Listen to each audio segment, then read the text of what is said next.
cry like a baby in the middle of the classroom. You know how they gather you up in first grade and gather you into the middle of the classroom on the rug so you can introduce yourself and get to know the teacher and the other students.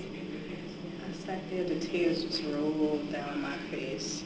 I'm looking around and I'm like, I'm the only black kid in this room. My earliest memory is I was one of the original ones that graduated through the program, so I have a different early memory.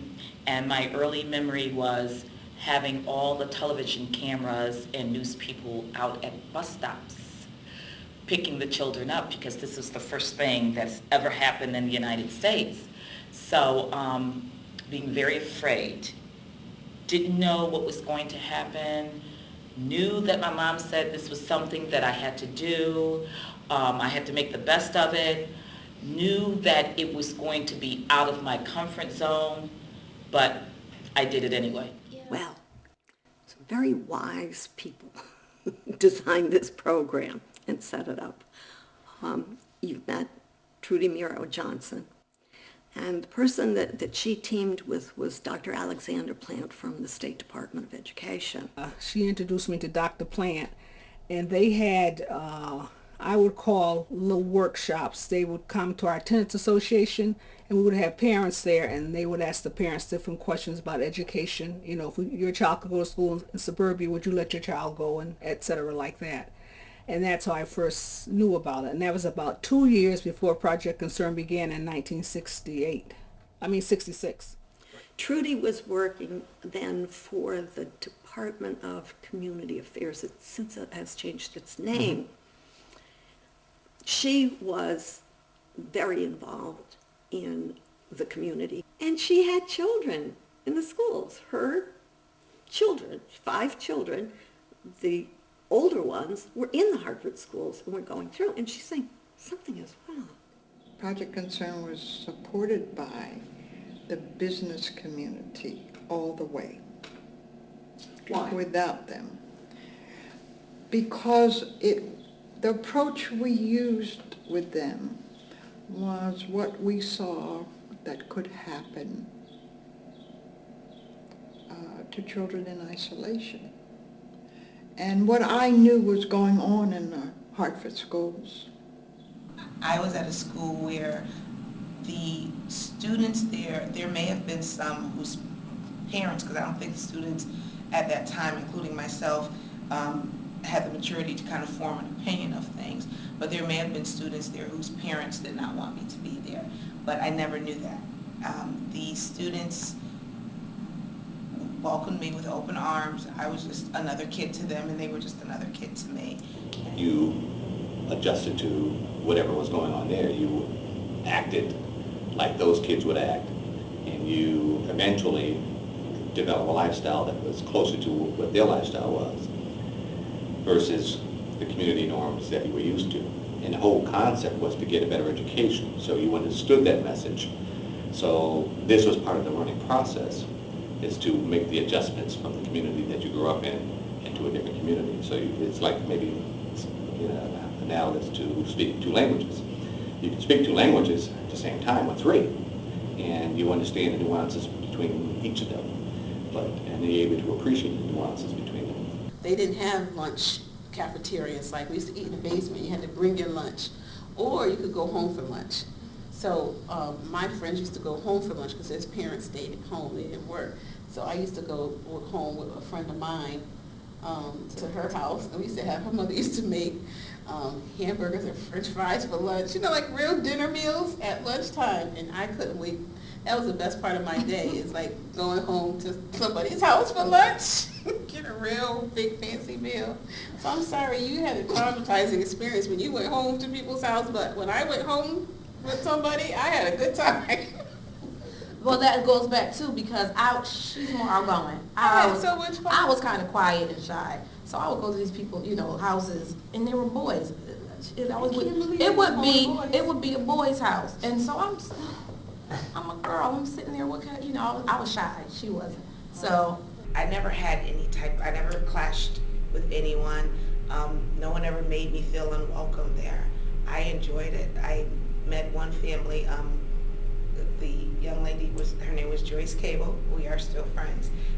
But her and her family kind of took me in on the days when, you know, it would be a snowstorm and school would close early, and my mom would have to come to get me in East Hartford, which was a big chore because she would be at work in Hartford and had to get the car and come and get me, but school would be let out and they would let me wait at their home and things like that. So I never had, it taught me to be diverse. I had plenty of examples of it.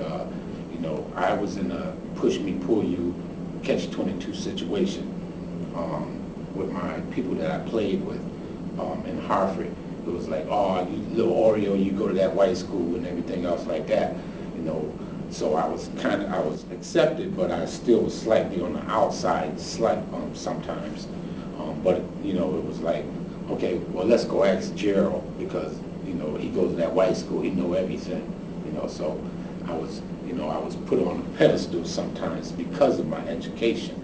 When one person graduated from the program or from a school, we were all happy for that kid. Not because you made it through Project Choice, but because with Project Concern, some people have difficulty adjusting. And it can be an adjustment if you are used to a particular way of living and you're not open to trying new things and new challenges. And so that part can be a little bit difficult. But when you know that you got people on that bus who are your friends and your monitors like your mother, and they're trying to do things, you know, you're doing things after school or on the weekends with the people from your bus, then it forms a bond.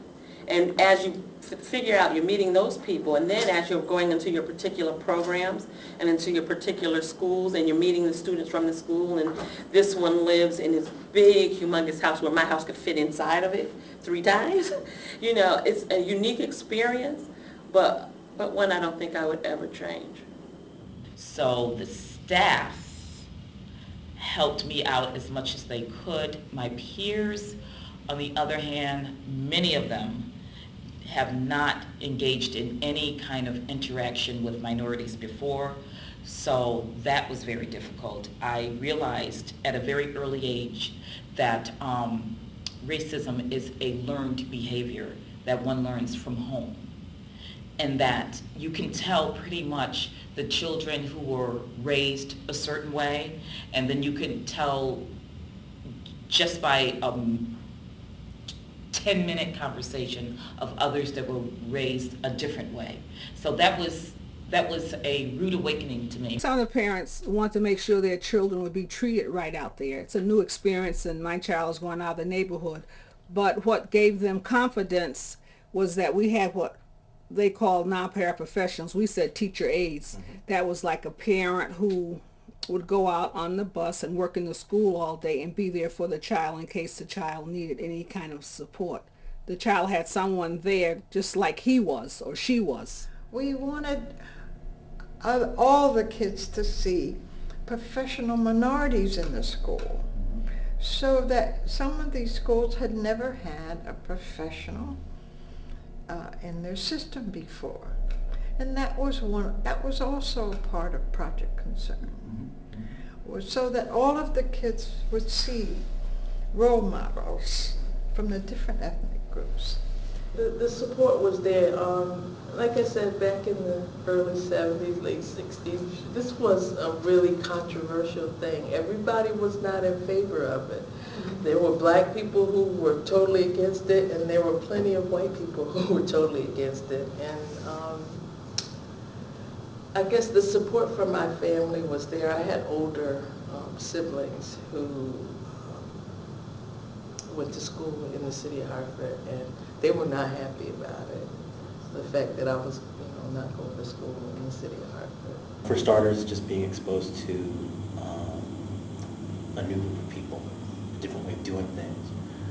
I think one of the things that surprised me the most was having a class where the classwork was actually done and not being disrupted for interruptions. And I think all the opportunities for learning, the different exposures we had, going to places that I probably would have never gone to in Hartford, field trips, and just learning drastically and fundamentally new and different things. I think it made me a stronger, more confident person learn responsibility at a fairly early age in terms of navigating the bus system to get to school, working, collaborating with my colleagues who were also in the program, coordinating things, after-school activities at school versus things at home, and I think they challenged me to be a better student and to work as hard as I could. They wouldn't really accept anything less. Well, say my guidance counselor, who was very special to me, his name was Mr. Copel. I'm actually a guidance counselor now, so that's my profession. And when I think back on my experiences, he really had a lot of influence over me at that time.